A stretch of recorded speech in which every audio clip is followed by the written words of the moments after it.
നമസ്കാരം, എൻ്റെ പേര് യദു കൃഷ്ണൻ എന്നാണ്. ഞാൻ ആക്ച്വലി ഒരു കാലിക്കറ്റ് ബേസാണ്. ഞാനൊരു ചീറ്റിംഗ് പറയാം, ഒരു ചതിയായിട്ട് ബന്ധപ്പെട്ടൊരു വിഷയം സംസാരിക്കാൻ വേണ്ടിയിട്ട് വന്നതാണ് ആക്ച്വലി.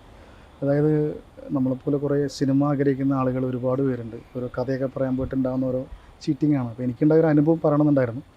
അപ്പോൾ എനിക്ക് പറയണം തോന്നി. ഞാൻ ഈ വീഡിയോൻ്റെ മുന്നിൽ നിൽക്കുന്നത് തന്നെ അതൊന്ന് ആളുകളിലേക്ക് എത്തിക്കണം എന്ന് തോന്നിയിപ്പോൾ. സംഭവം ഇത്രയേ ഉള്ളൂ. ഞാൻ 2019 ഒരു ഷോർട്ട് ഫിലിം ചെയ്തിട്ടുണ്ടായിരുന്നു. ഒരു ഗുരുസ്വാമി എന്നതിൻ്റെ ടൈറ്റിൽ. അതിൻ്റെ തീം ആക്ച്വലി ഒരു പെൺകുട്ടി അയ്യപ്പനെ കാണാൻ ശബരിമലയ്ക്ക് ട്രാവലിങ്ങും പിന്നെ വഴിയിൽ നിന്ന് കണ്ടുമുട്ടുന്നൊരു ഒരു കറുപ്പെടുത്ത ഒരു താടിയൊക്കെ വെച്ച ഒരാളുടെ ഒരു ക്യാരക്ടർ പുള്ളിക്കാരിനെ ഹെൽപ്പ് ചെയ്യുന്നതാണ്, ഒരുമിച്ച് ട്രാവൽ ചെയ്യുന്നതിന്. അപ്പോൾ സെയിം ഒരു കണ്ടൻറ്റിലാണ് പിന്നീട് 2022 ആളിയപ്പുറം പറഞ്ഞ സിനിമയൊക്കെ വന്നിട്ടുണ്ടായിരുന്നത്. സത്യാവസ്ഥ എന്താ വെച്ച് കഴിഞ്ഞാൽ ഞാൻ ഈ 2019 ഷോർട്ട് ഫിലിമൊക്കെ ചെയ്തിട്ട് ഒരു 3-4-5 മാസം കഴിഞ്ഞിട്ട് ഉണ്ണിമൂന്തൻ ആർട്ടിസ്റ്റ് പുള്ളിനെ ആക്ടറെ കാണാൻ വേണ്ടി പുള്ളി വിളിച്ചിട്ട് ഞാൻ പുള്ളിയുടെ വീട്ടിൽ പോയി കണ്ടിട്ടുണ്ടായിരുന്നു. ആ സമയത്ത് ഞാൻ കഥയൊക്കെ പറയാൻ പോയ വിഷയം അല്ലെങ്കിൽ കഥ സ്ക്രിപ്റ്റ് ശബരിമലയായിട്ട് ബന്ധപ്പെട്ടൊന്നുമായിരുന്നില്ല. ഞാനൊരു വേറൊരു തീമാണ് പറയാൻ പോയത്. അതൊരു മലയാളത്തിൽ അറിയപ്പെടുന്ന പ്രൊഡക്ഷൻ കൺട്രോളർ പറഞ്ഞിട്ടാണ് ഞാൻ പോയിട്ടുണ്ടായിരുന്നത്. അപ്പോൾ ഞാൻ കഥ പറയാൻ പോയി വന്നു, സ്ക്രിപ്റ്റൊക്കെ ആയിട്ടിരിക്കുക. അപ്പോൾ ഞാനിപ്പോൾ നിലവിൽ നമ്മൾ ഈ ന്യൂസിലൊക്കെ കാണുന്നില്ല പുള്ളിയുടെ മാനേജർ ഇഷ്യൂ ഒക്കെ. അതായത് ഇപ്പോൾ PR പുള്ളി അന്ന് പുള്ളി PR ചെയ്യുന്നുണ്ട്. ആ സമയത്തൊന്നും ദുബായിലൊക്കെയാണ് എൻ്റെ ഒരു ഓർമ്മ. കാരണം പുള്ളിയായിട്ട് സംസാരിക്കണം അങ്ങനെയൊക്കെയാണ് പറഞ്ഞിട്ടുണ്ടായിരുന്നത്. അപ്പോൾ എനിക്ക് ഓർമ്മയുണ്ട് ആക്ച്വലി. അപ്പോൾ അന്ന് ഞാൻ ഈ സ്ക്രിപ്റ്റ് പറഞ്ഞ് വന്നിട്ട് പുള്ളി അതിൻ്റെ ഫുൾ സ്ക്രിപ്റ്റായിട്ട് 3-4 ഫ്രണ്ട്സ് ഉണ്ട്. അപ്പോൾ അവരൊക്കെ ആയിട്ട് ഇരുന്നിട്ട് പറയാമെന്നൊക്കെ പറഞ്ഞു. അപ്പോൾ ഫൈനലാക്കാമെന്ന് പറയും. അപ്പോൾ പുള്ളി മറ്റേ കൺട്രോളർ പറഞ്ഞുകൊണ്ട് നോന്നൊന്നും പറയാൻ പറ്റില്ല. അപ്പോൾ നിങ്ങൾ സ്ക്രിപ്റ്റായിട്ട് നമുക്ക് ഇരിക്കാമെന്നൊക്കെ പറഞ്ഞിട്ട് ഞാൻ അവിടെ നിന്ന് മാറി. പിന്നീട് പറഞ്ഞില്ലേ, ഞാൻ ഈ സ്ക്രിപ്റ്റായിട്ട് ഇങ്ങനെ പോകുന്നുണ്ട്. പിന്നെ കോവിഡ് വന്നു. 2020 മാർച്ച് ലാസ്റ്റൊക്കെ ഒരു കോവിഡിൻ്റെ ഇഷ്യൂ വന്നപ്പോൾ അങ്ങനെ എല്ലാം സ്റ്റോപ്പായി. സിനിമ ആയിക്കോട്ടെ എല്ലാം തിയേറ്ററും പൂട്ടി. അപ്പോൾ നമ്മളൊക്കെ ഒരു സിനിമ ഒരു പാഷനായിട്ട് കൊണ്ടുവരാൻ സിനിമ ചെയ്യണം, നാളെ നമ്മുടെ സ്ക്രിപ്റ്റ് സിനിമയാണെന്നൊക്കെ ആഗ്രഹിക്കുന്ന എല്ലാവരും പോലെ തന്നെ ഞാനും അങ്ങനത്തെ ഒരാളാണ്. അപ്പോൾ ആ സമയത്ത് ഒരുപാട് നമ്മുടെ കുറേ പ്രശ്നങ്ങളെ കാരണം നമ്മളത് അന്നങ്ങനെ വിട്ടു. അപ്പോൾ പിന്നീട് അതൊരു അനൗൺസ്മെൻറ്റ് ഇങ്ങനെ മാളികപ്പുറം കൊണ്ട് അനൗൺസ് ചെയ്തു. അപ്പോൾ സിനിമയായിട്ട് വന്നു. പിന്നെ പടം കണ്ടപ്പോൾ എനിക്കത് ഭയങ്കര സിമിലാരിറ്റി ഫീൽ ചെയ്തു. കാരണം ഫസ്റ്റ് ഹാഫ് ഓക്കെ, അത് ഒരു സിനിമാറ്റിക് 2.5 മണിക്കൂർ പ്രസൻറ്റ് ചെയ്യുന്ന സിനിമ. ഷോർട്ട് ഫിലിം വളരെ നോർമൽ ചെറിയ കണ്ടൻറ്റിൽ ചെയ്യുന്നൊരു സംഭവമാണ്. പക്ഷേ പ്രോസസ്സെല്ലാം ഒന്ന് തന്നെയാണ്. ഷൂട്ട് ചെയ്യണം, എഡിറ്റ് ചെയ്യണം, അതിൻ്റെ ത്രൂഔട്ട് പ്രോസസ് നമ്മൾ ചെറിയ രീതിയിൽ ചെയ്തു. അത് വലിയൊരു സംഭവമായിട്ട് വന്നു. പക്ഷേ നിങ്ങൾക്ക് ആ ഷോർട്ട് ഫിലിം കണ്ടു കഴിഞ്ഞാൽ ഈ കാണുന്ന ആളുകൾക്ക് എന്തെങ്കിലും സിമിലാരിറ്റി ഫീൽ, ഞാനത് പറയണത് ഞാനൊരു ഇങ്ങനെ ഈ സമയത്ത് വന്നിട്ട് ഇങ്ങനെ പ്രശ്നം പറയണം. ഇപ്പോൾ ഇത്രയും കാലം പറയാത്തൊരു വിഷയം ഇപ്പോൾ എന്ന് പറയുമ്പോൾ ആൾക്കാരായിട്ട് കൂട്ടുന്നു.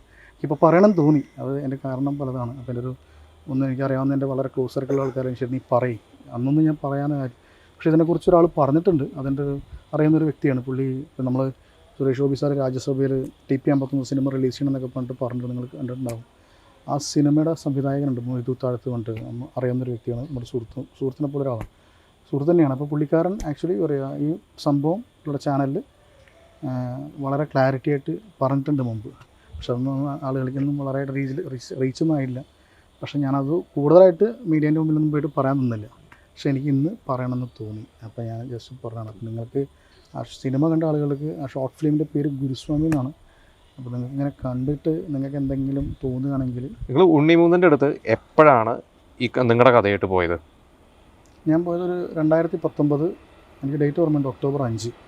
അന്നാണ് ഞാൻ പുള്ളിയുടെ വീട്ടിൽ പോകുന്നത്. അതായത് ആ സമയത്ത് നിങ്ങളുടെ ഷോർട്ട് ഫിലിം റിലീസ് ചെയ്തിരുന്നു? എൻ്റെ ഷോർട്ട് ഫിലിം 2019 മാർച്ച് 2 റിലീസ് ചെയ്ത ഷോർട്ട് ഫിലിമായിരുന്നു. അപ്പോൾ ഷോർട്ട് ഫിലിമിൻ്റെ കഥയാണോ അതോ വേറെ സബ്ജക്റ്റ് ആയിട്ടാണോ ഉണ്ണിമൂന്നൻ്റെ അടുത്ത് പോയത്? ഞാൻ വേറൊരു സ്ക്രിപ്റ്റായിട്ട് വേറൊരു കണ്ടൻറ്റായിട്ടാണ് പോയത് ആക്ച്വലി. ഉണ്ണിമൂന്നൻ ഈ കഥ എങ്ങനെയാണ് മാളികപ്പുറമായിട്ട് ബന്ധപ്പെടുത്തി എന്ന് പറയുന്നത്? ഉണ്ണിമൂന്നൻ മോഷ്ടിച്ചു എന്നുള്ള രീതിയിലാണ് ഇപ്പോൾ പറഞ്ഞത്. ഉറപ്പായിട്ടും എന്താ വെച്ച് കഴിഞ്ഞാൽ ഇപ്പോൾ basically Unnimoonnan he's not a writer first of all. അപ്പോൾ ഉണ്ണിമൂന്നൻ ഉറപ്പായിട്ടും ഒരു റൈറ്ററെ ഡിപ്പെൻഡ് ചെയ്യേണ്ടി വരും. സോ ഞാൻ ആ ഷോർട്ട് ഫിലിമിൻ്റെ ഉണ്ണിമൂന്നനെ കണ്ടിട്ട് ഞാൻ ആ സ്ക്രിപ്റ്റ് പറഞ്ഞിട്ട് വീട്ടിൽ നിന്ന് ഇറങ്ങിയ സമയത്ത് പുള്ളി ചെയ്ത വർക്കുകളൊക്കെ ഉണ്ടെങ്കിൽ അയച്ചു തരാൻ പറഞ്ഞപ്പോൾ ഞാൻ അറിയാം ബെറ്ററായിട്ടുള്ള 2-3 വർക്കൊക്കെ അയച്ചു കൊടുത്തില്ല. ഈ ഷോർട്ട് ഫിലിം അയച്ചു കൊടുത്തു. ആ ഷോർട്ട് ഫിലിം അന്ന് റിലീസ് ചെയ്ത സമയത്ത് ഓൺലൈൻ മീഡിയാസിൽ, അതായത് main stream മീഡിയാസിലുണ്ടായിരുന്നു. Madhur Manorama, Marunadan Malayali, Indian express, സത്യമൂണ, അങ്ങനെ കുറേ ഓൺലൈൻ മീഡിയാസിൽ അതിൻ്റെ ന്യൂസ് വന്നിട്ടുണ്ടായിരുന്നു. അപ്പോൾ അതിൻ്റെയൊക്കെ പേപ്പർ കട്ടിങ്സും കാര്യങ്ങളും ലിങ്കൊക്കെ ഷെയർ ചെയ്തിട്ടുണ്ടായിരുന്നു ഞാൻ പുള്ളിക്ക്. അതുകൊണ്ട് മുതൽ ഞാൻ ഡയറക്റ്റ് അയച്ചു കൊടുത്തിട്ടുണ്ടായിരുന്നതാണ്. അപ്പോൾ ഉറപ്പായിട്ടും പുള്ളിക്കാരൻ അത് കണ്ടു കാണണം. പിന്നെ ഞാൻ പോണ സമയത്ത് എനിക്കിപ്പോൾ ഓർമ്മയുണ്ട്, പുള്ളി ഒരു സിനിമ കമ്മിറ്റഡ് ആയിട്ടുണ്ടായിരുന്നു. മേപ്പടിയാൻ പറഞ്ഞ സിനിമയായിരുന്നു. അത് വിഷ്ണു മോഹൻ എന്ന് പറഞ്ഞൊരു ഡയറക്ടർ പടമാണ്. നിങ്ങൾക്ക് ചിന്തിച്ചാൽ മനസ്സിലാവും, മേപ്പടിയാൻ്റെ സിനിമ സ്റ്റാർട്ട് ചെയ്തിട്ടില്ലാന്ന് തോന്നുന്നു. മേപ്പടിയാൻ്റെ ക്ലൈമാക്സും നോർമലി എൻഡ് ചെയ്യണത് ശബരിമല കറുപ്പെടുത്ത് ആടി വെച്ചൊരു അങ്ങനത്തെ ഒരു കോൺസെപ്റ്റിലുള്ള പടത്തിൻ്റെ ക്ലൈമാക്സിന് എൻഡ് ചെയ്യണത്. പിന്നെ മാളികപ്പുറം കോവിഡിന് ശേഷം ഒരു നോർമൽ ലൈഫിലേക്ക് ആളുകളൊക്കെ വന്ന സമയത്ത് മാളികപ്പുറം അനൗൺസ് ചെയ്ത് പിന്നെ ഞാനും കുറേ പേര് എനിക്ക് ആ സമയത്ത് സത്യം പറഞ്ഞു കഴിഞ്ഞാൽ ഈ മെയിൻ സ്ട്രീം മീഡിയയിലത്തെ ഒരുപാട് ആളുകൾ എന്നെ വിളിച്ചിരുന്നു. ഏഷ്യനെറ്റിൽ നിന്നായിക്കോട്ടെ കുറേ ആളുകൾ സംസാരിച്ചിട്ടുണ്ട് ഈ വിഷയത്തെ എന്നോട് നേരിട്ട്. അപ്പോൾ നമ്മൾ അത്രയും വലിയൊരു അലിഗേഷൻ വലിയൊരു പ്രൊഡക്ഷനെതിരെ പറയുമ്പോൾ ഉറപ്പായിട്ടും നാളെ നമ്മളപ്പോൾ എന്നെ പോലെ ഒരുപാട് പേര് സിനിമ ഗ്രഹിച്ചിട്ട് കഥയും പറഞ്ഞ് ഇങ്ങനെ നടക്കുന്നുണ്ട്. ഓരോരുത്തർക്കും ആർട്ടിസ്റ്റിനൊപ്പം പ്രൊഡക്ഷനിലും ഡയറക്ടറൊക്കെ പറയുന്നുണ്ട്. അപ്പോൾ വേറെ ആൾക്ക് ഇങ്ങനത്തെ ഒരു ഇഷ്യൂ ഉണ്ടാവരുന്നൊരു ആഗ്രഹമുണ്ട്. അതുകൊണ്ട് എനിക്കിപ്പോൾ പറയണം തോന്നിയത്. ഇപ്പോൾ ഈ സിനിമ ഇറങ്ങിയപ്പോൾ താങ്കൾ കണ്ടിരുന്നു, പടം കണ്ടിരുന്നു? പടം കണ്ടപ്പോഴും എന്നോട് പറഞ്ഞത് എന്തെങ്കിലും തോന്നുന്നു. എൻ്റെ ഒരു ഫ്രണ്ട്, ക്ലോസ് ഫ്രണ്ട്, പുള്ളി സിനിമയിലൊക്കെ ഉള്ളതാണ്. ഞാൻ പുള്ളിയെ പേര് റിവീൽ ചെയ്യുന്നുണ്ട്, പുള്ളിയൊരു ബുദ്ധിമുട്ടായിരുന്നു പറഞ്ഞിട്ട്. പക്ഷേ പുള്ളി എനിക്കെന്താ വെച്ചാൽ ഞാനത് എൻ്റെ മാത്രം പ്രശ്നമാണോ, അത് എനിക്ക് തോന്നലാണ്, മറ്റുള്ളവർക്ക് അങ്ങനെ ഫീൽ ചെയ്യുന്നുണ്ട്. കാരണം എൻ്റെ ക്ലോസ് സർക്കിളിലുള്ള ആളുകൾക്ക് അറിയാം ഞാൻ പോയ ട്രാവലിങ്ങും പുള്ളിയെ കണ്ട കാര്യങ്ങളും പുള്ളിയെ ഞാൻ പോയി കണ്ട കാര്യങ്ങളൊക്കെ എൻ്റെ കൂടെയുള്ള ആൾക്കാർക്ക് അറിയാം. അപ്പോൾ അവർക്കൊക്കെ ഇത് ഓക്കെയാണ്. മറ്റൊരാൾക്ക് ഇത് കാണുമ്പോഴും പറയുമ്പോഴായിരിക്കും അവർക്ക് ഇവനെ ഏതാണെന്ന് ചോദിക്കും ഓപ്പണായിട്ട്. പക്ഷേ അന്ന് നിങ്ങളുടെ സബ്ജക്റ്റ് പറഞ്ഞു, അത് കഴിഞ്ഞിട്ട് മാളികപ്പുറം അനൗൺസ്മെന്റ് വന്നു. മാളികപ്പുറം എന്ന് പറയുമ്പോൾ തന്നെ ശബരിമലയുമായി ബന്ധപ്പെട്ടിട്ടുള്ള ഒരു കഥയാണെന്ന് തോന്നും. ആ സമയത്ത് എന്തുകൊണ്ട് അപ്പോൾ നിങ്ങൾ ഉണ്ണീനെ വിളിക്കാൻ ശ്രമിച്ചിരുന്നു? ഫസ്റ്റ് ഓഫ് ഓൾ അന്ന് നമ്മൾ ഈ ശബരിമലേൻ്റെ സത്യം പറഞ്ഞാൽ നമ്മളെ ഈ കോവിഡിൻ്റെ ടൈമല്ലേ, അപ്പോൾ നമ്മൾ ലൈഫൊക്കെ ഭയങ്കര സ്ട്രഗ്ലിംഗ് പീരീഡിൽ പോയിക്കൊണ്ടിരുന്ന സമയമാണ്. അപ്പോൾ എനിക്ക് അതും ഞാനൊരു നോർമൽ കോമൺ പേഴ്സൺ, ഒരു സാധാരണ ആളാണ്. അപ്പോൾ എന്നെപ്പോലത്തെ ഒരാൾ അത്രയും പുള്ളി ഒരു ആർട്ടിസ്റ്റാണ്. പക്ഷേ സിനിമകളൊക്കെ ഒന്നും ഞാൻ ഓപ്പണായി പറഞ്ഞ കോവിഡിന് മുമ്പുള്ള ഉണ്ണിമൂന്നനും ആഫ്റ്റർ കോവിഡും ബിഫോർ കോവിഡ് ഉണ്ണിമൂന്നൻ എടുത്തു കഴിഞ്ഞാൽ ബിഫോർ കോവിഡിന് മുമ്പുള്ള ഒരു സിനിമ പോലും തിയേറ്റർ വർക്കിംഗ് അല്ലാത്തൊരു സിനിമ ഉണ്ണിമൂന്നൻ്റെ കരിയർ ത്രൂ എടുത്തു കഴിഞ്ഞാൽ. എന്താ വെച്ചാൽ ഉണ്ണിമൂന്നൻ്റെ സിനിമ ഒരു മിനിമം കളക്ഷൻ പോലും ഇല്ല. ഒരാൾ ഉണ്ണിമൂന്നൻ്റെ സിനിമ കാണാറില്ല എൻ്റെ ഒരു ധാരണ. കാരണം തിയേറ്റർ നിങ്ങൾക്ക് തന്നെ അറിയാം, ബിഫോർ കോവിഡിൽ ഒറ്റ സിനിമ ഉണ്ണിമൂന്നൻ്റെ തിയേറ്ററിൽ ആരുകൾ കയറി കണ്ടിട്ട് എനിക്കറിയില്ല. ജസ്റ്റ് ആഫ്റ്റർ കോവിഡിൽ ആ കണ്ടന്റ് പുള്ളി എടുത്ത് ചെയ്ത് പുള്ളിക്ക് ഒരു കരിയർ ബെസ്റ്റ് ഉണ്ടായി ഇല്ലേ. പക്ഷേ നിങ്ങൾക്കൊന്ന് അന്നും വേണമെങ്കിലും ഒന്ന് വിളിച്ച് ചോദിക്കാമായിരുന്നല്ലോ. ചോദിക്കാമായിരുന്നു, സാഹചര്യങ്ങളുടെ പ്രശ്നം കൊണ്ടാണ്. പക്ഷേ ഞാനത് അങ്ങനെ എനിക്കെന്തോ അന്ന് പറ്റിയില്ല. പക്ഷേ ഞാൻ റിലീസ് ചെയ്തിട്ട് നെക്സ്റ്റ് ഡേ പടം കണ്ടു. പടം കണ്ടപ്പോൾ സിനിമ നമ്മളൊരു ഷോർട്ട് ഫിലിം ഒരു വളരെ ഷോർട്ട് ടൈമിലാണ് നമ്മൾ പ്രസൻറ്റ് ചെയ്യുക. കണ്ടന്റ് സെയിം വളരെ ഷോർട്ട് ടൈമിലാണ് 22 മിനിറ്റ് 21.58 22 മിനിറ്റ് ആക്ച്വലി ഉണ്ട്. അപ്പോൾ ഞാൻ പറഞ്ഞ കണ്ടൻറ്റിൻ്റെ നിങ്ങൾ ഫസ്റ്റ് ഹാഫ് ഞാൻ പറയില്ല. ഫസ്റ്റ് ഹാഫ് ഒരു ഫാമിലി സ്റ്റോറി ലൈൻ, ഒരു ഡ്രാമ അങ്ങനെ പോകണത്. സെക്കൻഡ് ഹാഫ് ട്രാവലിംഗ് ആ സിനിമയുടെയും ഷോർട്ട് ഫിലിമിൻ്റെയൊക്കെ സെയിം തീമാണ്. ഡയലോഗ് വരെ നമ്മുടെ ഷോർട്ട് ഫിലിം ഡയലോഗ് വരെ ആ സിനിമയിലുണ്ട്. കുറേ 1-2 പോർഷനിലൊക്കെ സെയിം ഡയലോഗ് അതിലുണ്ട്. പക്ഷേ ഈ മാളികപ്പുറത്തിൻ്റെ കഥ എഴുതിയത് അഭിലാഷ് പിള്ളയാണ്. അഭിലാഷ് പിള്ള ഒരിക്കൽ പറഞ്ഞിട്ടുണ്ട് 2018 എഴുതിയ കഥയാണ് എന്നും പറഞ്ഞ്. അഭിലാഷ് പിള്ള പിന്നീട് അത് ഏതൊക്കെയോ അഭിമുഖങ്ങൾ ഇന്റർവ്യൂവിൽ പറഞ്ഞിട്ടുണ്ട്. കാരണം 2018 വിഷ്ണു ശശിശങ്കറൊക്കെ ആയിട്ടുള്ള ചർച്ചകളും അതിന്റെ എഴുത്ത് നടക്കുന്ന അന്നത്തെ വീഡിയോ, അന്ന് അവരെടുത്ത ഒരു ഫേസ്ബുക്ക് ലൈവിന്റെ വീഡിയോ ഒക്കെ പിന്നീട് ഷെയർ ചെയ്തിരുന്നു. അതാണ് ഞാൻ പറഞ്ഞത്. ആക്ച്വലി ഉണ്ണിമൂന്നനപ്പോൾ ഞാൻ ഈ ഷോർട്ട് ഫിലിം ലിങ്ക് അയച്ചതും പേപ്പർ കട്ടിങ്സ് ഒക്കെ അയച്ചത് വളരെ സത്യമായിട്ടുള്ള കാര്യം തന്നെയാണ്. ഉണ്ണിമൂന്നൻ ഒരു ആർട്ടിസ്റ്റാണ്. ഞാൻ പറഞ്ഞു പുള്ളി ഈസ് നോട്ട് എ റൈറ്റർ. പുള്ളിക്ക് റൈറ്റർ അല്ല പുള്ളി. സോ ഒരു നല്ല കണ്ടന്റ് കിട്ടിയ സമയത്ത് പുള്ളിക്കാരന് അഭിലാഷ് പിള്ളയെ പോലെ റൈറ്ററെ ഡിപ്പെൻഡ് ചെയ്യേണ്ടി വരും. നിങ്ങൾ 2018 പുള്ളി പടം അനൗൺസ് ചെയ്യാൻ പോകുന്നൊക്കെ അല്ല 2018 പടം അനൗൺസ് ചെയ്യാൻ പോയെന്നൊക്കെ പറഞ്ഞല്ലോ. നിങ്ങൾ ആ അനൗൺസ്മെൻറ്റിൽ ശബരിമല വിഷയമായിട്ട് ബന്ധപ്പെട്ടാണെന്ന് സെർച്ച് ചെയ്ത് നോക്കുക. എനിക്കറിയില്ല, അങ്ങനെ അല്ലെങ്കിൽ നിങ്ങൾ ചിന്തിച്ചാൽ നിങ്ങൾക്ക് മനസ്സിലാവും. പക്ഷേ മേ ബി പുള്ളി അങ്ങനെ ഒരു പ്ലാൻ ഉണ്ടാവുമായിരിക്കും. പക്ഷേ ഇങ്ങനെ തീം എന്നൊക്കെ പറയാൻ എനിക്കറിയാം. പക്ഷേ ഉണ്ണിമൂന്നൻ ഡെഫിനറ്റ്ലി ആ കണ്ടന്റ് വെച്ചിട്ട് പുള്ളി ഞാൻ ഡിപ്പെൻഡ് ചെയ്ത് കാണണം. മേ ബി ഇങ്ങനെ ഒരു സംഭവം ഉണ്ട് അഭിലാഷ്. ഓക്കെ, അപ്പോൾ അങ്ങനെ ഞാൻ പറഞ്ഞല്ലോ, നമ്മൾ മമ്മൂക്കാൻ്റെ ഒരു വലിയ വലങ്കൈ പോലത്തെ ആളാണ് ആൻഡ്രൂ ജോസഫ് സാറ്. മമ്മൂക്കാൻ്റെ സ്വന്തം ആളാണ്. അപ്പോൾ മമ്മൂട്ടി പറയുന്ന ആൾ നമുക്കൊരു ഗോഡ് ഫാദർമാരല്ലേ. നമ്മൾ സിനിമ പാഷനായിട്ട് നടക്കുന്ന എന്നെ പോലുള്ള സാധാരണ ആളുകൾക്ക് പുള്ളിക്കാരനെയൊക്കെയാണ് നമ്മൾ പഠിച്ചിട്ട് ഒരു സിനിമ ചെയ്യണമെന്ന് പല ആളുകളെ പോയി കാണുന്നതും ഒരു സിനിമയിൽ വർക്ക് ചെയ്യണമെന്നൊക്കെ ആഗ്രഹം അങ്ങനെ തന്നെ. അപ്പോൾ ഞാൻ അങ്ങനത്തെ ഒരു സമയത്ത് റെലിഗേഷൻ പോയി കഴിഞ്ഞാൽ നമുക്കറിയാമല്ലോ, നമ്മൾ അങ്ങനത്തെ ഒരു വലിയ പ്രശ്നം ഉണ്ടായി കഴിഞ്ഞാൽ നാളെ ഒരു സിനിമ ചെയ്യാൻ പറ്റിയില്ലെങ്കിലോ എന്നുള്ളൊരു പേടി എനിക്കുണ്ട്. എൻ്റെ മുഖങ്ങൾ കുറച്ച് ആളുകൾക്കെങ്കിലും അറിയാം. ഞാൻ ഒരുപാട് പേർക്ക് കഥ പറയാനൊക്കെ പോയിട്ടുണ്ട്.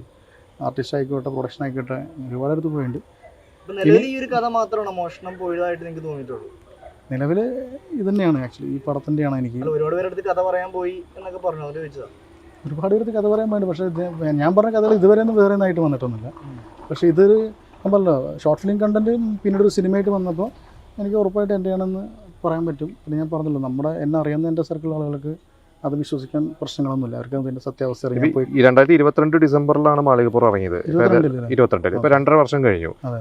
ഈ ഒരു സമയത്ത് ഇപ്പോൾ ഉണ്ണിമൂന്തന്റെ പല പ്രശ്നങ്ങളും അറിയാം. ഉണ്ണിമൂന്തൻ തന്നെ പ്രസ് മീറ്റിൽ പറഞ്ഞു ഉണ്ണിമൂന്തൻ പല രീതിയിലുള്ള അറ്റാക്കുകൾ നടന്നുകൊണ്ടിരിക്കുന്നത്. അല്ല ഞാൻ ചോദിച്ചത്, അപ്പൊ ഈ ഒരു സമയത്ത് ഇങ്ങനെ ഒരു എലിഗേഷൻ ഉണ്ണിമൂന്തനെതിരെ പറയുമ്പോൾ അത് ഈ ഒരു സമയത്ത് പറയുന്നതിൽ എന്തുകൊണ്ട് ഈ ഒരു അജണ്ട ഉണ്ട് എന്ന് ആളുകൾക്ക് തോന്നിയാൽ നിങ്ങളെ കുറ്റപ്പെടുത്താൻ പറ്റില്ല. നമുക്കൊരു നമ്മളിപ്പോൾ മീഡിയയുടെ മുമ്പിൽ അന്നും പോകാത്തതിൻ്റെ ഇന്നും നമുക്ക് അങ്ങനത്തെ ഒരു ഫേസ് നേരായിട്ട് ക്രിയേറ്റ് ചെയ്തിട്ട് ഒരു കരിയർ ബിൽഡ് ചെയ്യാൻ താല്പര്യമില്ല. ഫസ്റ്റ് ഓഫ് ഓൾ നമുക്ക് എല്ലാവരെയും പോലെ ഒരു സിനിമ അങ്ങനെ ഒരു അനൗൺസ്മെൻറ്റിലൂടെ ആളുകൾ തന്നെ അറിയണം എന്നൊക്കെയാണ് ആഗ്രഹിച്ചത്. ഇപ്പോൾ പുള്ളിക്ക് ഒരു അജണ്ടയായിട്ടൊന്നുമല്ല. ഫസ്റ്റ് ഓഫ് ഓൾ ഞാൻ പറഞ്ഞില്ല, നമ്മൾ പറയുക പുള്ളിയുടെ ഇപ്പോഴത്തെ ഒരു ആറ്റിറ്റ്യൂഡ് വൈസ് നമുക്കൊരു സങ്കടമുണ്ട്. ഒരുപാട് എന്നെപ്പോലെ തന്നെ ഒരുപാട് പേര് കഥ പറയാൻ പോയിട്ട് ചീറ്റ് ചെയ്യപ്പെടുന്നത് എനിക്കറിയാം. നമുക്ക് പറയുകയാണെങ്കിൽ ഒരുപാട് പേരുകൾ പറയാൻ പറ്റും എനിക്കറിയാവുന്ന. പക്ഷേ ഞാൻ പറഞ്ഞല്ലോ, എനിക്കത് മറ്റൊരാൾക്ക് പ്രശ്നമാവരുത്. എനിക്കിനി നാളെ സിനിമ അല്ല, ഒരുപാട് പേരുകൾ നിങ്ങളുടെ സുഹൃത്തുക്കളുടെ പേരുകളാണോ വേറെ നടന്മാരുടെ പേരുകളാണോ ഉദ്ദേശിച്ചത്? അത് ഞാൻ പറയുന്നില്ല. ഫസ്റ്റ് ഓഫ് ഓൾ അത് മറ്റൊരാൾക്ക് കാരണം ഞാൻ എൻ്റെ കാര്യം അല്ല, വേറെ നടന്മാരെ പേര് പറയണ്ട. റൈറ്ററൊക്കെ എനിക്ക് അറിയാവുന്ന റൈറ്റേഴ്സിൻ്റെ ഒക്കെ ഇഷ്യൂസൊക്കെ ഞാൻ കേട്ടിട്ടുണ്ട് പല ആൾക്കാരും പറഞ്ഞിട്ടും. അത് സത്യാവസ്ഥ എനിക്കറിയാം. പക്ഷേ ഞാൻ അവരെ ഒന്നും പേര് റിവീൽ ചെയ്യാനാക്കി. കാരണം അവർക്കൊരു പ്രശ്നമായിരുന്നു. കാരണം ഞാൻ എൻ്റെ കാര്യം പറയാൻ വേണ്ടി വന്നതാണ്. എനിക്ക് ഇങ്ങനത്തെ ഒരു അജണ്ട ഉണ്ടെങ്കിൽ എനിക്ക് എനിക്ക് പറയണം തോന്നി പേടിക്കാണ്ട് എൻ്റെ ബാക്കിലോ മുമ്പിലൊന്നും ആരുമില്ല. ഫസ്റ്റ് ഓഫ് ഓൾ അല്ല, ഇപ്പോൾ ലാസ്റ്റ് ടൈം പ്രസ് മീറ്റ് ഉണ്ണിമൂന്ന് വിളിച്ചത് കണ്ടിട്ടുണ്ടാവും എന്ന് വിചാരിക്കുന്നു. കണ്ടിട്ടുണ്ട്. അതിനകത്ത് പുള്ളി പറയുന്നത് മനഃപൂർവ്വം എന്നെ സിനിമാ മേഖലയിലുള്ളവർ തന്നെ. എനിക്കങ്ങനെ വലിയ സപ്പോർട്ടോ അങ്ങനെ പ്രോത്സാഹനമൊന്നും ഇല്ലാത്തതാണ്.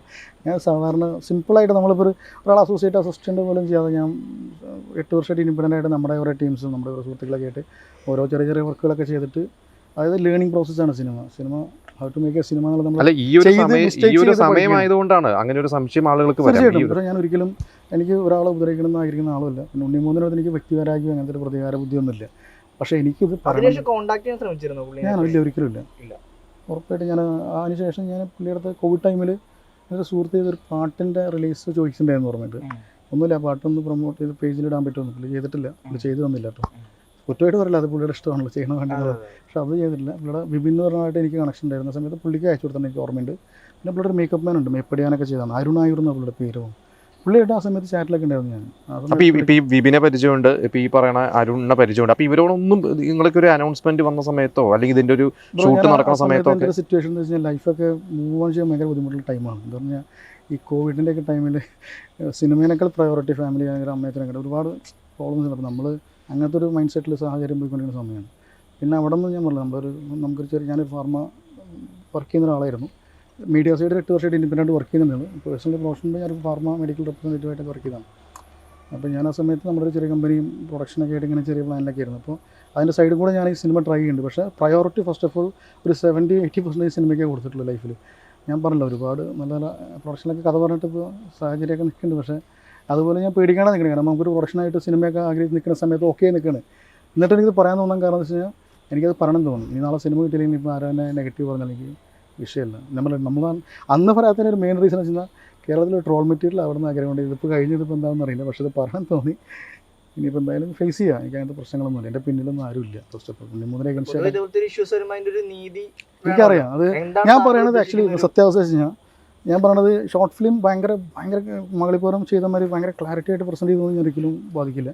പക്ഷേ എൻ്റെ എഫേർട്ട് എന്ന് വെച്ചാൽ നമ്മുടെ ഫ്രണ്ട് കഷ്ടപ്പെട്ട് ഞാൻ പറഞ്ഞില്ല, നമ്മളിപ്പോൾ യൂട്യൂബിലൊക്കെ ഓരോരുത്തർ പണ്ട് ഒരു 6 വർഷം മുമ്പുള്ള കഥയാണത്. നമ്മൾ ഷോർട്ട് ഫിലിം ചെയ്യുമ്പോൾ വൈറലാക്കി കളിയാൽ നമുക്ക് ഭയങ്കര റവന്യൂ കിട്ടുകയാണെന്നൊക്കെ പറഞ്ഞിട്ടുള്ളൊരു എല്ലാവരും പോലെ ചിന്തിച്ചൊരു ടൈം പീരീഡിൽ ഷോർട്ട് ഫിലിം ചെയ്യണം. അപ്പോൾ എൻ്റെ ഏറ്റവും പ്രിയപ്പെട്ട ഒരു സുഹൃത്ത്, അവരുടെ പേര് പറയാൻ പറഞ്ഞിട്ടുണ്ട്, സുജിത്ത് പറയും.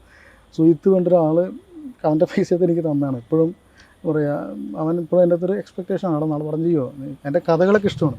എനിക്കൊരു സ്റ്റോറി ടെല്ലിങ് അവനറിയാം. നമ്മൾ സ്റ്റോറി ടെല്ലിങ് ലൈൻ നമുക്കൊരാളത് കഥ പറഞ്ഞ് പ്രസൻറ്റ് ചെയ്യാൻ പറ്റുന്നൊക്കെ ഉള്ളൊരു വിഷയത്തിൽ കുറച്ച് നല്ല സുഹൃത്തുക്കളുണ്ട്. അപ്പോൾ പുള്ളിക്കാരൻ എനിക്ക് കഷ്ടപ്പെട്ടെന്ന് ഫണ്ടൊക്കെയാണ്, വലിയ ഫണ്ടിൽ തീർത്തൊരു ഷോർട്ട് ഫിലിമാണ്. പക്ഷേ മലപ്പുറം പോലത്തെ വലിയ സിനിമയുടെ ക്ലാരിറ്റി ഇല്ലെങ്കിലും ഓഡിയൻസീസ് വർക്ക് കണ്ടു കഴിഞ്ഞാൽ ഡെഫിനറ്റ്ലി അവർക്ക് എന്താ വെച്ച് കഴിഞ്ഞാൽ ഈ മാളികപ്പുറത്തിൻ്റെയും ഇതിൻ്റെ ഒരു സിമിലാരിറ്റി ഉറപ്പായിട്ട് ഫീൽ ചെയ്യുന്നതാണ് എൻ്റെ മനസ്സ് വരുന്നത്. ഞാൻ പറഞ്ഞിട്ടുണ്ട്, നമ്മളിപ്പോൾ ഒരു 1 മിനിറ്റ് നിങ്ങൾ പറയുന്നുണ്ട്, നിങ്ങൾ മാളികപ്പുറം പോലത്തെ ഒരു ഷോർട്ട് ഫിലിം മാളികപ്പുറത്തിന് മുന്നേ ചെയ്തു എന്ന് പറയുന്നു. അത് ഉണ്ണിമൂന്തനോട് കഥ പറയാൻ പോയപ്പോൾ കാണിച്ചെന്ന് പറയുന്നു. ഇതിനൊക്കെ എന്ത് അടിസ്ഥാനമാണോ, എന്ത് തെളിവുകളാണ് നമുക്ക് കാണിച്ചു കൊടുക്കാൻ? തെളിവ് പറഞ്ഞാൽ ഞാൻ പുള്ളിയെ വീട്ടിൽ പോയി കണ്ടതിൻ്റെ കാര്യങ്ങളൊക്കെ എൻ്റെ അടുത്തുണ്ട്. പുള്ളി ഞാൻ നേരിട്ട് അല്ലാതെ നമുക്ക് ഡിജിറ്റലി കാണിക്കാൻ പറ്റുന്ന, അല്ലെങ്കിൽ പേപ്പറായിട്ട് എന്തെങ്കിലും തെളിവുകൾ കാര്യങ്ങളുണ്ടോ? പേപ്പർ പറഞ്ഞാൽ ഫോട്ടോസ് തന്നെയാണ്. പുള്ളിയെ പോയി കണ്ട വീട്ടിൽ അല്ല, പുള്ളിക്ക് സ്ക്രിപ്റ്റ് അയച്ചു കൊടുത്തതിന് എന്തെങ്കിലും ഡിജിറ്റൽ തെളിവുകളോ അങ്ങനെ എന്തെങ്കിലും ഉണ്ടോ? പുള്ളിയുടെ നമ്പർ ഈ ഷോർട്ട് ഫിലിം അയച്ചു കൊടുത്തതിന്റെ തെളിവ് ഉണ്ടാവുമല്ലോ. അതൊക്കെ 6 വർഷത്തെ കഥയാണ്. അപ്പോൾ ഞാൻ വാട്സപ്പിൽ അയച്ചു കൊടുത്തിട്ടുണ്ടായിരുന്നു സംഭവം. പുള്ളിയുടെ നമ്പർ അതല്ല ഇപ്പോൾ എൻ്റെ ഒഫീഷ്യൽ നമ്പർ വർക്കിൻ്റെ ഭാഗമായിട്ട് വേറെ നമ്പറാണ്. പക്ഷേ എൻ്റെ ആ നമ്പർ ചെക്ക് ചെയ്തപ്പോൾ കിട്ടുമായിരിക്കും, എനിക്കറിയില്ല. പക്ഷേ കൊടുത്ത വാസ്തവം തന്നെയാണ്. 2.5 വർഷമായിട്ട് വേണ്ടാത്ത നീതി ഇപ്പോൾ ആഗ്രഹിക്കുന്നത് എന്താണെന്ന് ഞങ്ങൾ ആഗ്രഹിക്കുന്നത്. ഇത് പറയുന്നത് കൊണ്ട് വിഷയം ഉണ്ടാവാം, അഭിലാഷ് പിള്ളയ്ക്ക് വിഷയം ഉണ്ടാവാം, പലർക്കും വിഷയം ഉണ്ടാവാതിരിക്കാം, താങ്കൾക്കെതിരെ ആളുകൾ വരാം. ഉറപ്പായിട്ടും താങ്കൾക്ക് എന്താണ് ഇതിൽ നിന്ന് ഈ പറയുന്നത് നേട്ടോ അല്ലെങ്കിൽ അതിൻ്റെ എനിക്ക് കിട്ടാൻ അങ്ങനെ അതൊന്നുമല്ല ചിന്തിക്കണത്. മീൻസ് എന്നാൽ എനിക്ക് എന്താ പറയുക, ഞാൻ ഒരുപാട് പേരത്ത് ഇപ്പോൾ കഥ പറയുന്നുണ്ട്. എന്ന് പറഞ്ഞാൽ സിനിമ ആഗ്രഹിച്ചിട്ടാണ് മുന്നോട്ട് ട്രാവൽ ചെയ്തുകൊണ്ടിരിക്കുന്നത്. ഞാൻ കുറേ പേരത്ത് ഇപ്പോൾ ഓരോ പ്രൊഡക്ഷനിലും ഓരോരുത്തർ കഥ പറയുന്നുണ്ട്. അപ്പോൾ എനിക്ക് ഓരോ സിനിമകൾ അനൗൺസ് ചെയ്യുമ്പോൾ അല്ലെങ്കിൽ ചെയ്യുമ്പോൾ നമ്മുടെ ഇപ്പം ഞാൻ ഇപ്പോൾ നിങ്ങൾ 4 പേർ, ഇപ്പോൾ നിങ്ങൾ കുറച്ച് ആളുകളൂടെ ഉണ്ട്. അപ്പോൾ ഞാൻ നിങ്ങളുടെ അടുത്ത് വളരെ വളരെ ഓപ്പണായിട്ട് ഞാനൊരു കഥേൻ്റെ തീം പറയുകയാണ്. കാരണം നിങ്ങൾ എന്നെ സപ്പോർട്ട് ചെയ്യുക, പ്രൊഡക്ഷനുണ്ട്, പ്രൊഡ്യൂസറുണ്ട് പറയുമ്പോൾ നമ്മൾ ട്രസ്റ്റ് ചെയ്ത് പോകുന്ന ഒരാൾ, നമുക്കൊരാളെ കണ്ണടച്ച് വിശ്വസിക്കുകയാണ്. കാരണം പുള്ളിയായിരിക്കും ചിലപ്പോൾ നമ്മൾ സഹായിക്കുക, അല്ലെങ്കിൽ പുള്ളിയായിരിക്കും നമ്മളെ ഹെൽപ്പ് ചെയ്യാൻ പോകണം. അപ്പോൾ അങ്ങനെ ഒരു തീം ഞാൻ നിങ്ങളുടെ അടുത്ത് പറയുന്ന സമയത്ത് നാളെ അത് പുള്ളിയെ ട്രസ്റ്റ് ചെയ്യണം. എൻ്റെ ഒരു 6 മാസം 7 മാസം അതിൽ പോകും. അങ്ങനെയാണ് എൻ്റെ പ്രശ്നങ്ങളൊക്കെ പോകുന്നത്. ഒരാളെ ഞാൻ ജെന്യൂനായിട്ട് വിശ്വസിക്കും, പുള്ളി എൻ്റെ അവിടെ പോയി കഥ പറയിപ്പിക്കണം, ലാസ്റ്റ് ആ പടം നടക്കില്ല, പിന്നെ അത് വിടും, ഡ്രോപ്പ് ആവും. പിന്നെ ആരെങ്കിലും വഴി ആ പടത്തിൻ്റെ ഒരു വേറെ ലൈനിലൊക്കെ വരുമ്പോഴാണ് ഇപ്പം നിലവിൽ അങ്ങനെ ഒരു സിനിമ ഉണ്ട്. പക്ഷേ ഉറപ്പില്ല. പക്ഷേ അത് ഒരാളെ ഞാൻ പറയാൻ ആഗ്രഹിക്കുന്നത് അത് സത്യമായിരിക്കാൻ ചാൻസ് കുറവാണ്. ഞാൻ പറഞ്ഞു, ഞാൻ ഒരു സ്റ്റോറി ഇപ്പോൾ അടുത്തൊരാളത് പറഞ്ഞിട്ടുണ്ടായിരുന്നു. ഈ അടുത്തൊരാളത് ഒരു കഥ മുമ്പ് ഒരു 2024 പകുതിയൊക്കെ ആയിട്ട് ഞാനൊരു കഥ പറയാൻ പോയിട്ട് ആ തീമിൽ ഒരു സിനിമ അനൗൺസ് ചെയ്യേണ്ടത് വെച്ചാൽ ഇപ്പോൾ ഒരു റീസണുണ്ട്. പക്ഷേ ഞാൻ പറഞ്ഞു, അവിടെ പോയ സമയത്ത് ഒരു അസോസിയേറ്റ് ഡയറക്ടർ അവരുടെ ടീമിലുണ്ടായിരുന്നു, ക്രൂവിൽ. പിന്നെ വേറെ ടീമുണ്ടായിരുന്നു. ഇവരൊക്കെ എൻ്റെ അടുത്ത് ആറ്റിറ്റ്യൂഡ് വളരെ മോശമാണ്. സിനിമയുടെ പേര് ഞാൻ പറയുന്നില്ല. കാരണം വെച്ചാൽ ഞാനിപ്പോൾ വന്നത് ഇത് എൻ്റെ അറിയുന്ന സത്യാവട്ടൊരു കാര്യം പറയാൻ ആഗ്രഹിക്കും. ഇറങ്ങിയ സിനിമയാണ്, ഇറങ്ങാൻ പോകുന്ന സിനിമയാണ്. പക്ഷെ അതൊന്നും പറയണ്ട. അല്ല, ഇപ്പോൾ അതിനിപ്പോൾ ഒരു 5 വർഷം കഴിഞ്ഞ് വന്ന് പറഞ്ഞിട്ട് കാര്യമില്ലല്ലോ. അതുകൊണ്ട് ഞാൻ ചോദിച്ചത്. നമുക്ക് സംശയം തോന്നാൻ കാരണം എന്താണ്? തീം ഫീൽ ചെയ്തു. അല്ല, തീം ഇറങ്ങിയിട്ടില്ലല്ലോ, പിന്നെ നിങ്ങൾ എങ്ങനെ അറിഞ്ഞു? ഇന്റർവ്യൂസ് കണ്ടപ്പോൾ ഏകദേശം ഒരു കണക്ഷൻ ഫീൽ ചെയ്തു. പക്ഷെ ഞാൻ പറഞ്ഞല്ലോ, ഞാൻ പല ആൾക്കാരുടെ സ്റ്റോറി സിനിമയുടെ ഡയറക്ടറോ പ്രൊഡ്യൂസറോ അങ്ങനെ ആരെങ്കിലും അല്ല, ആരോടും അല്ല. അതാണ് ഞാൻ പറഞ്ഞത്. ഇപ്പോൾ ഞാൻ അറിയാത്ത ഒരാളുടെ സ്റ്റോറി കൊണ്ട് അവരെ ഇപ്പോൾ നിങ്ങളുടെ കണക്ഷൻ ആരാന്ന് എനിക്കറിയാം. നിങ്ങൾ ഉണ്ണിമുതലാളാണോ അല്ലെങ്കിൽ ഇന്നാളെ എനിക്ക് അറിയില്ല. ഞാനൊരു ട്രസ്റ്റിൽ അങ്ങോട്ട് പറയണം, വിശ്വസിക്കുകയാണ് ഒരാളെ, മനുഷ്യനെ വിശ്വസിക്കുക. ആ വിശ്വാസത്തിൽ അങ്ങോട്ട് പറയണം. നമുക്ക് ഞാനിപ്പോൾ ഞാൻ പറഞ്ഞേ, നമ്മളൊരാളെ അസോസിയേറ്റ് ചെയ്ത് വന്ന ആളൊന്നുമല്ല. നമ്മളൊരു 8 വർഷമായിട്ട് ചെറുതാണെങ്കിലും ചെറിയ ലേണിംഗ് പ്രോസസ്സ്, സിനിമ അങ്ങനെ ചെയ്ത് മിസ്റ്റേക്സ് പഠിക്കുകയാണ്. ത്രൂ ഔട്ട് അതിൻ്റെ പ്രോസസ്സ് അറിയാം, അതിൻ്റെ ഫൈനൽ ഔട്ട് കിട്ടുന്നവരുള്ളൊരു പ്രോസസ്സ് എന്താണ്. പിന്നെ ഞാൻ പറഞ്ഞല്ലോ, നമ്മുടെ എപ്പോഴും ഒരു സിനിമയുടെ വിജയം എന്ന് പറഞ്ഞു കഴിഞ്ഞാൽ അതിൻ്റെ ഒരു ടെക്നീഷ്യൻ ലെവലും ആർട്ടിസ്റ്റ് ലെവലും ഒക്കെ തന്നെയാണ് ഒരു പടത്തിൻ്റെ വലിയൊരു ഹൈപ്പിലേക്ക് സിനിമ മാറുക. ഇപ്പോൾ നമ്മൾക്ക് ചെറിയ ബഡ്ജറ്റിൽ സിനിമ പോകുമ്പോൾ ആർട്ടിസ്റ്റ് മാറുമ്പോൾ നമ്മുടെ സിനിമ ഒരു മൈൻഡ് ചെയ്യാത്ത എല്ലാവരും അവസ്ഥ തന്നെയാണ്. ഇപ്പോൾ ഞാനും ഇപ്പോൾ എനിക്കൊരു ഞാൻ പറഞ്ഞല്ലോ, നമ്മൾ പഠിക്കുന്ന ഒരാളാണ്, സിനിമ പഠിക്കണം ചെയ്യണം. നമ്മൾ ഈ ട്രാവൽ ഈ സിനിമയുടെ ബാക്കിൽ ഇങ്ങനെ പോകുന്ന സമയത്ത് മനസ്സിലാക്കുന്നത്, സിനിമ ഒരു വലിയ രീതിയിൽ വരണമെങ്കിൽ നമുക്ക് അതിനുള്ള ഒരു പ്രൊഡക്ഷൻ സപ്പോർട്ട് വേണം, ഒരു പ്രൊഡക്ഷൻ ബാക്കപ്പ് വേണം എന്നൊക്കെ മനസ്സിലാവുന്നുണ്ട്. അപ്പോൾ അതിന് വേണ്ടിയിട്ട് ശ്രമത്തിലാണ് ഞാനുള്ളത്. അതുകൊണ്ട് ഇതുകൊണ്ട് എനിക്ക് സിനിമ കിട്ടണമെന്നില്ല. ഓൾറെഡി ഞാനൊരു പ്രൊഡക്ഷനിൽ കഥ പറയുമ്പോൾ എനിക്ക് ഓൾമോസ്റ്റ് ഒക്കെ ഓക്കെ തന്നെയാണ്. പക്ഷെ ഇനി ആ പുള്ളി ഇത് കഴിഞ്ഞ് വരുമ്പോൾ പുള്ളിന് എനിക്കതറിയില്ല. പക്ഷേ ഞാൻ പുതിയതായിട്ട് കഥ പറയാൻ പോകുന്ന ആളുകളോട്ടും അല്ലെങ്കിൽ പുതിയൊരു പറയാറ് അത്രയേ ഉള്ളൂ. പറഞ്ഞാൽ ഇപ്പോൾ നോർമലി എല്ലാം പറയുമ്പോൾ അവിടെ രജിസ്ട്രി ഇവിടെ രജിസ്ട്രി ഒക്കെ സത്യം തന്നെയാണ്. പക്ഷെ ഞാൻ പറഞ്ഞില്ലേ, നമ്മൾ ഒരു ചെറിയ സ്പാർക്കുള്ളൊരു കണ്ടൻറ്റ് മതി എല്ലാവർക്കും വേറെ രീതിക്ക് പ്രസൻറ്റ് ചെയ്യാനായിട്ട്. അങ്ങനെ സംഭവിച്ച ചരിത്രങ്ങളുണ്ട് ഇല്ലേ, എല്ലാവർക്കും അറിയാം. അപ്പോൾ അത് മറ്റൊരാൾക്ക് സംഭവിക്കാതിരിക്കട്ടെ. ഞാനൊരു വർഷങ്ങൾക്ക് ശേഷം പറയണമെന്ന് വെച്ച് കഴിഞ്ഞാൽ, എനിക്കിതിപ്പോൾ വേണ്ടിപ്പോൾ ഞാൻ കഥ പറയാൻ പോകുന്നത് തന്നെയാണ് പല ആൾക്കാർക്കും. നാളെയും മന്ത്രാണല്ലോ ജസ്റ്റ് പറഞ്ഞിട്ട് കഴിഞ്ഞാൽ എൻ്റെ മുഖം ഇങ്ങനെ കുറച്ച് പേർക്ക് അറിഞ്ഞു കഴിഞ്ഞാൽ അപ്പോൾ നമ്മുടെ തോന്നുന്നത് എൻ്റെ അടുത്ത് പറയേണ്ടത്, നല്ല ന്യൂസിൻ്റെ മുമ്പിൽ പോയി പറയും. അങ്ങനത്തെ ഒരു സാധനം ഉണ്ടായിരുന്നു തോന്നി. അതുകൊണ്ട് മാത്രമാണ് ഈ ഉണ്ണിമൂന്നായിട്ടൊരു വ്യക്തി ഒരാൾക്ക് പ്രതികാരമൊന്നുമില്ല. അതിന് അങ്ങനെ ഒരു സാധനം ചെയ്തപ്പോൾ എനിക്ക് ചിലപ്പോൾ പ്രകാശ് വർമ്മയുടെ ഒരു ആഡ്, പ്രകാശ് വർമ്മ സാർ ഒരു ആഡ്, പുള്ളി ഭയങ്കര ബ്രില്യൻ ആഡ്മേക്കറാണെന്ന് എനിക്കറിയാം. അപ്പോൾ പുള്ളിയുടെ ഒരു ആഡ് എന്നൊരു ഇൻസ്പിറേഷനിലാണ് മറ്റേ നൻപകൽ നേരത്തെ മേക്കുന്ന സിനിമ ഉണ്ടായെന്നൊക്കെ ആണല്ലോ. അപ്പോൾ അതാണ്, അപ്പോൾ ഒരു ചെറിയ കണ്ടൻറ്റിൽ ഒരു സാധനം വലുതാക്കി എടുക്കുക. കാരണം ഉണ്ണിമൂന്നിൻ്റെ മൈൻഡിൽ ഞാൻ പോണവരെ അങ്ങനത്തെ ഒരു തീമ മൈൻഡിൽ ഉണ്ടാവില്ലായിരിക്കും. പുള്ളിക്കാരൻ്റെ ഒരു പറഞ്ഞാൽ പുള്ളി കുറ്റം പറയല്ല, പക്ഷേ ആസ് എ കോമൺ മാൻ പുറത്തുനിന്ന് കാണുന്ന ഒരാളെന്ന നിലയ്ക്ക് പുള്ളി പബ്ലിക്കിലേക്ക് വന്ന് പറയുന്ന കാര്യങ്ങളൊക്കെ നോർമലി മലയാളികൾക്ക് അറിയുന്ന ഒരു കാര്യമാണ്. എനിക്കൊരു വ്യക്തമായ രാഷ്ട്രീയം ഒന്നുമില്ലാത്ത ആളാണ് ഞാൻ, സാധാരണ ആളാണ്. നമുക്കൊരാളത് നമുക്കുള്ള വിഷയം നമുക്ക് പറയാൻ പാടില്ല എന്നുണ്ടോ, നമ്മൾ പറയണമെന്ന് ആഗ്രഹിക്കുകയാണ്. കുറച്ച് ലേറ്റായത് മാത്രം എനിക്കറിയാം. പക്ഷേ ഞാൻ പറഞ്ഞല്ലോ, ഉണ്ണിമൂന്നിൻ്റെ നമുക്കറിയാമല്ലോ, പുള്ളിക്കൊരു അജണ്ടയിലൊരു ആക്ടറാണ്. നമുക്കൊരിക്കലും ഫോളോ ചെയ്യാൻ പറ്റുന്നൊരു ആക്ടറൊന്നുമല്ല. നമ്മൾ വലിയ തള്ളി പഠിക്കുന്ന സംഭവം പറയില്ല. 2028 മലയാള സിനിമ 100-ാം വാർഷികം ആഘോഷിക്കാൻ പോകുന്നൊരു സമയമാണ്. മലയാളത്തിൻ്റെ 100 വർഷം തികയാൻ പോകുന്നൊരു ഇയറാണ് 2028.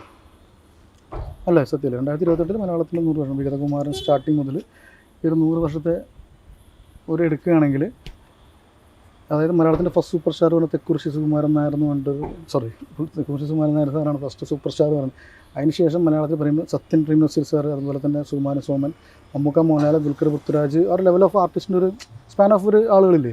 പക്ഷേ ഇവരൊക്കെ ഇല്ലാത്തൊരു ഭയങ്കരമായിട്ടുള്ളൊരു മോശം ക്വാളിറ്റി എനിക്ക് ഫീൽ ചെയ്താണ്. ആസ് എ പുറത്ത് നിൽക്കുന്ന ഒരാളെന്നിരിക്കും എനിക്ക് തോന്നിയത് വെച്ച് കഴിഞ്ഞാൽ, ഇവരാരും ഒരു പൊതുവേദിയിൽ വന്നിട്ട് മതം പറഞ്ഞിട്ടില്ല. ഒരു വർഗീയമായിട്ടൊരു സാധനം ഒരു സ്റ്റേജിൽ പറഞ്ഞിട്ട് ഞാനിതുവരായിട്ട് ഒരു ആർട്ടിസ്റ്റ് മമ്മൂക്ക, മോഹൻലാൽ, ലാലേട്ടനും മമ്മൂക്കൊക്കെ വലിയ വലിയ നമ്മളെ ഇൻസ്പയർഡ് ആയിട്ടുള്ള ഒരുപാട് ഫോളോ ചെയ്യാൻ ആഗ്രഹിക്കുന്ന ഒരു ഭയങ്കര ലെജൻഡറി ആളുകളാണ്. അവർക്ക് അവരത് മതം ഒക്കെ ഉണ്ടെങ്കിൽ അവരൊന്നും അത് പൊതുവേദിയിൽ നിന്ന് ചർച്ച ചെയ്തിട്ട് ഒരു വേറെ സാധനം സൃഷ്ടിക്കുന്ന ആളുകളെല്ലാം തോന്നിയിട്ടുണ്ട്. അപ്പോൾ ഞാൻ ഫസ്റ്റ് ഓഫ് ഓൾ ഉണ്ണിമൂന്നത്ത് പോകാൻ ആഗ്രഹിച്ച ഒരാൾ പോലും അല്ല അന്ന് കഥ പറയാനായിട്ട്. ഒരു ഉണ്ണിമൂന്നിൻ്റെ അടുത്ത് കഥ പറഞ്ഞെന്ന് പറഞ്ഞല്ലോ, ആ കഥ ഫുള്ളി കേട്ട് കഴിഞ്ഞപ്പോൾ എന്താ പറഞ്ഞത്? ഞാൻ പറഞ്ഞ ആ കഥ ഞാൻ പറയുമ്പോൾ പുള്ളിക്കാരനതൊരു ഇൻട്രസ്റ്റ് ലെവലില്ലാത്ത രീതിയൊക്കെ കേട്ടതൊക്കെ എൻ്റെ ഓർമ്മ വെച്ചിട്ട് സത്യത്തിൽ അത് തന്നെയാണ്.